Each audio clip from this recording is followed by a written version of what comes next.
Hello, everyone. Aaron here again with Redneck Adventures. As always, be sure to go into the links underneath this video and make sure you subscribe to my channel and go to my Facebook fan page to follow for more crazy adventures as well as some funny memes I'll find on Facebook and things like that.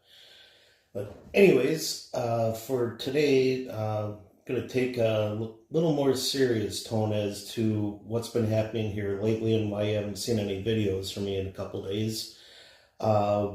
It's just been non-stop rain and severe weather forever. It just won't stop. So it's kind of limited my camping, haven't been out as much, and more so hiding inside and staying in my basement.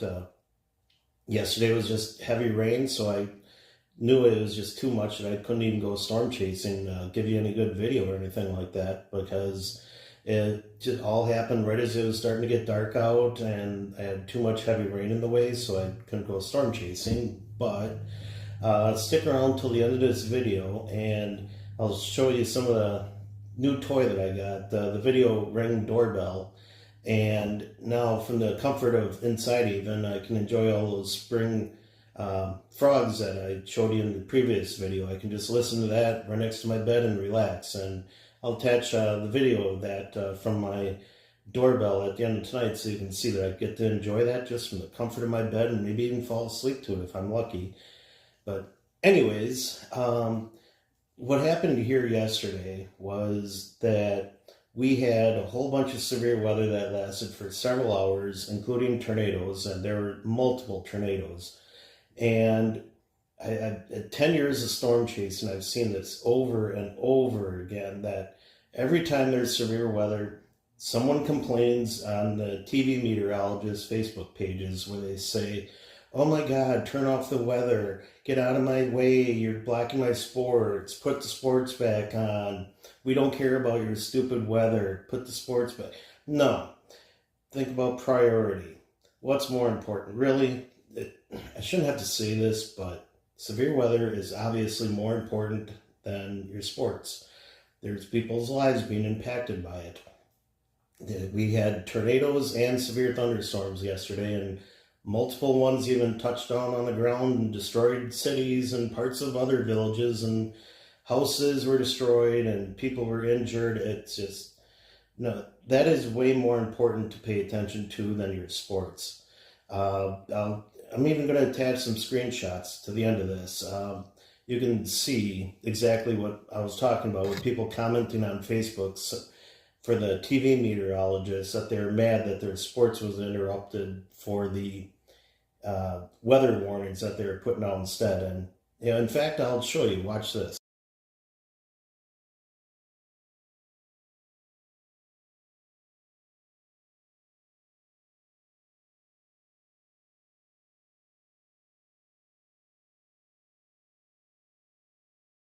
You see, that's exactly what I'm talking about. It's not the first time, it's not the last time that's happened.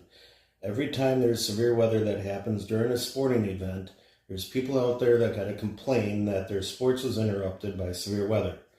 We're not talking about a gentle breeze. We're not talking about some dark clouds. Tornadoes were touching the ground. I've seen pictures and videos already of houses that were basically more or less swept away and people's lives are changed forever. Yet someone's got to complain that their sports was interrupted by severe weather. No. In fact, I think I read somewhere that TV meteorologists are required to air these warnings. I don't know if that's by their business's requirement or if this is FCC or who regulates that, but I saw someone say that they are required to put these warnings out and get on the air when the severe weather happens. So, no, don't be that person. Stop blasting the meteorologists for putting the warnings up on the TV. I did see a couple of comments yesterday that this was on Facebook, they're apparently trying to figure out how they can do a picture-in-picture so that the warning would be up in the corner, or if they're trying to do a split screen. But no, we have new technology in recent years. They are trying to work on how to have it work both ways so that everybody can be happy. You you can watch your sports while they're getting the information out to those that are affected by it. But I think one of the things that people don't really think about is that just because it's not hitting your house doesn't mean that it's not affecting somebody else. You could have your next door neighbor's house gets completely wiped away and you have no idea that weather happened. Tornadoes do weird stuff like that where they skip one house and then destroy next. Even severe thunderstorm warnings. I was in one in the 90s that nothing more than a severe thunderstorm warning where you're thinking a little wind, lightning, something like that.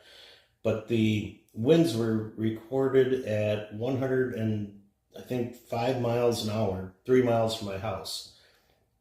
This was 10 p.m. or something like that, I believe. We had house damage, 20 trees that were destroyed, a barn roof that came off, a 15-foot barn door that landed a couple hundred yards down the road.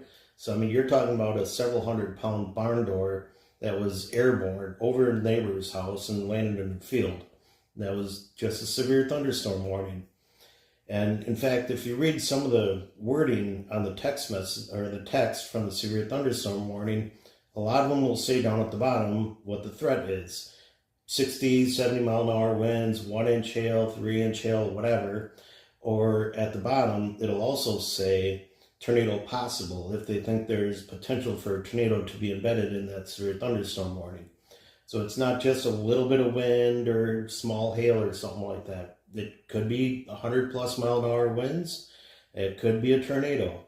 But that's why these warnings are way more important than your sports. Stop blasting the meteorologists for putting on life-saving information. That's way more important.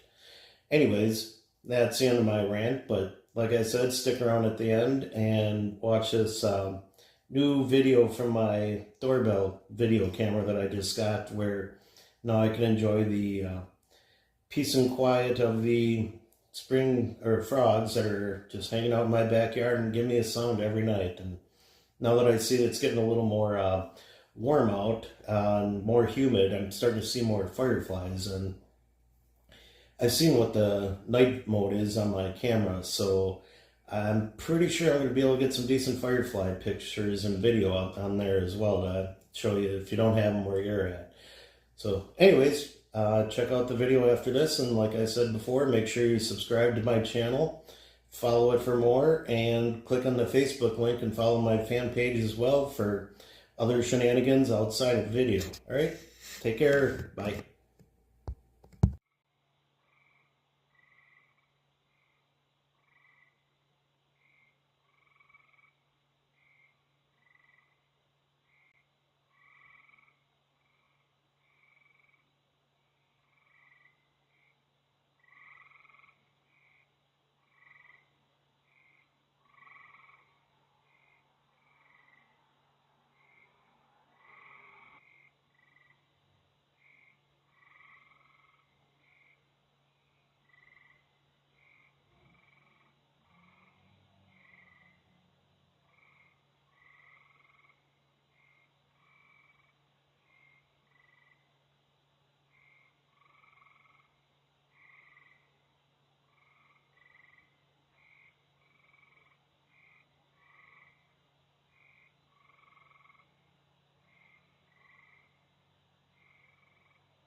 Oh, I forgot to mention this, by the way.